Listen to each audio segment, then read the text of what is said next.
In the Pokemon TCG, retreating has been a core mechanic since day one. Based on an energy cost at the bottom of each Pokemon, they can discard that many energy from themselves to retreat out of the active spot and to the bench. Retreating in the competitive scene is often how entire strategies are enabled, whether that's a draw engine that relies on pivoting in and out of the active spot, or an entire deck that wins games by preventing the opponent from ever retreating. But one thing I haven't seen talked about is how the number at the bottom is determined. In other words, how does Pokemon balance the retreat cost mechanic? And what can this tell us about the broader design of the game? Well, that's what I'm here to break down today, so let's just get right into it. Be sure to subscribe if you enjoy. Let's start with an example. Which Hoot is actually optimal? With no context at all, having higher HP is usually a good thing, so the 80 HP Hoot must be optimal instead of the 71, right? Well, the 80 HP Hoot is cursed with being too fat, having a 2 retreat cost. This means that the opponent can use a card like Boss's Orders to bring it into the active spot, and since you can't attach more than 1 energy per turn, this guy can effectively get trapped for a full turn. Meanwhile, the 70 HP Hoot is not only Buddy Puff and searchable, adding to a deck's consistency, but it only has 1 retreat, meaning you can easily attach once and move it. This is obviously a very basic explanation, but now let's dig a little deeper. The 70 HP Hoot just so happens to get knocked out by 1 ping of Hawlucha, plus a Phantom Dive spread of 6 damage counters from Dragapult EX. The reason this matters so much is because of what Hoot evolves into. Noctowl's Jewel Seeker ability is extremely powerful, searching your deck for any 2 trainer cards when you evolve it, so long as you have a Terra Pokemon in play. So by knocking out Hoot, you ensure that it can't become a Noctowl and use Jewel Seeker to find more pieces. So the answer of which Hoot is optimal actually depends on your deck list and matchups. In a deck like Terra Box from 2025, players used a mixture of 80 and 70 HP Hoots, with the idea being that you can leave the 71 unevolved versus a deck like Gardevoir, since they can't pull as many tricks to trap it in the active spot. But versus Dragapult, you would leave the 80 HP one unevolved, as it doesn't die to Phantom Dive spread damage plus flying entry from Hawlucha. Obviously, the 2 retreat cost is still annoying in the Dragapult matchup, but this can easily be fixed by a card that I'm gonna get to a little later that kind of breaks the whole system. Anyways, the reason the 80 HP Hoot has 2 retreat is very clearly because it has 80 HP.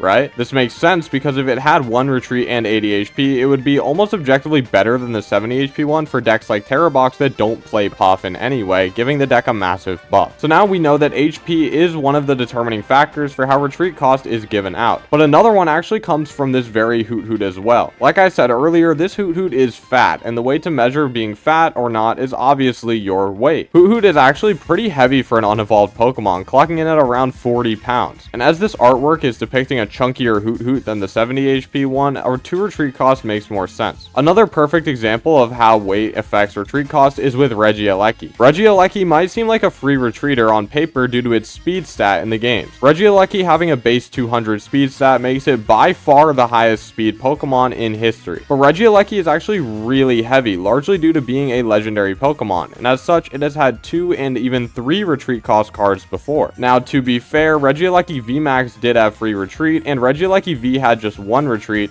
but these cases lead perfectly into the next way retreat cost is determined: game balance. Yveltal for Mega Evolution has an absolutely free retreat cost and a solid 110 HP for a basic Pokemon. But this Yveltal from just a few years ago has a 2 retreat cost and just 20 more HP. What's the reason for this here? Why is there such a discrepancy? Well, I'd actually argue it was for game balancing purposes. You see, before Mega Evolution Yveltal release, the best Pokemon with an attack similar to its 1 energy clutch attack was Maractus. Maractus has the corner attack for 1 colorless energy, dealing 20 damage and preventing the defending Pokemon from retreating next turn. This card saw tons of success in decks like Dragapult, but it was severely limited in the decks that could use it because of its annoying 2 retreat cost. Starting Maractus with no way to move it was a complete disaster, and so it scared a lot of people away from using it. But Yveltal having a free retreat cost and good HP was more than worth the trade-off of requiring a dark energy to use Clutch, which has identical text to corner. Yveltal found a home in basically every deck that wanted a good retreat locker. At its very first major tournament, it had multiple top cut appearances as a 1 or 2 of in Mega Absol Box, a new archetype which could abuse Yveltal better than any other deck. Pecharon EX has the Subjugating Chains ability, allowing you to switch a bench dark Pokemon into the active spot once per turn while poisoning it. Mega Kangaskhan EX has the Run Errand ability, which allows you to draw 2 cards once per turn if Kang is your active Pokemon. For Yveltal, this was a complete godsend, as with free retreat you could use Clutch on a liability Pokemon,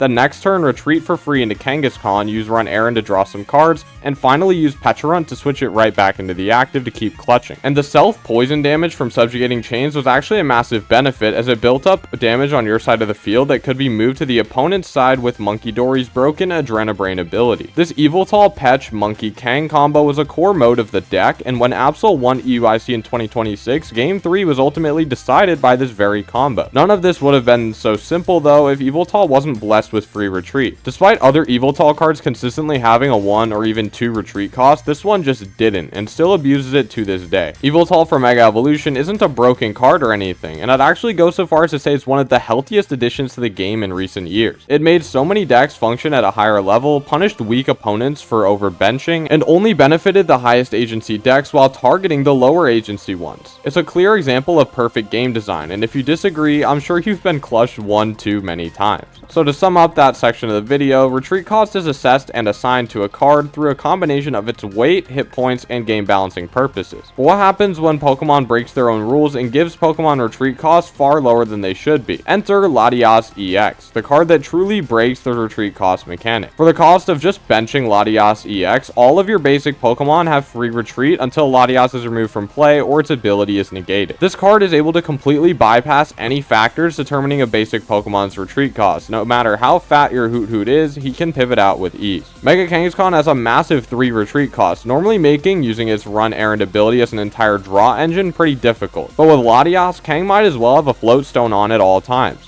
Speaking of Float Stone, this is arguably the best tool card ever made, giving any Pokemon it's attached to free retreat. To put into perspective how broken this is, Air Balloon simply reduces retreat cost by 2, and that card is obviously incredible and seeing tons of tournament success right now. Float Stone is a permanent staple of almost every expanded format deck, and it's not very hard to see why. In Standard, it enabled all sorts of strategies, such as ability locks with Garbotox and Garbodor in multiple formats, or Gothitelle Excelgor permanent paralysis locks, both of which have won the US National Championships. Latias EX is also one of the most broken cards of all time. Skyliner is just such a crazy ability for a basic Pokemon to have at basically no cost. Every single basic focused deck played at least one copy of this card, and even non-basic decks like Dragapult EX and Gardevoir EX regularly played the card to enable easier turn 1 item locks. It enables an easy draw engine with Mega Kangaskhan EX, allows for early game liabilities like Blood Moon or Saluna EX or Kyurem to comfortably switch out if you start them, and it makes Badoo even easier to abuse. Latias has seen so much success in so many decks that I honestly can't go through everything,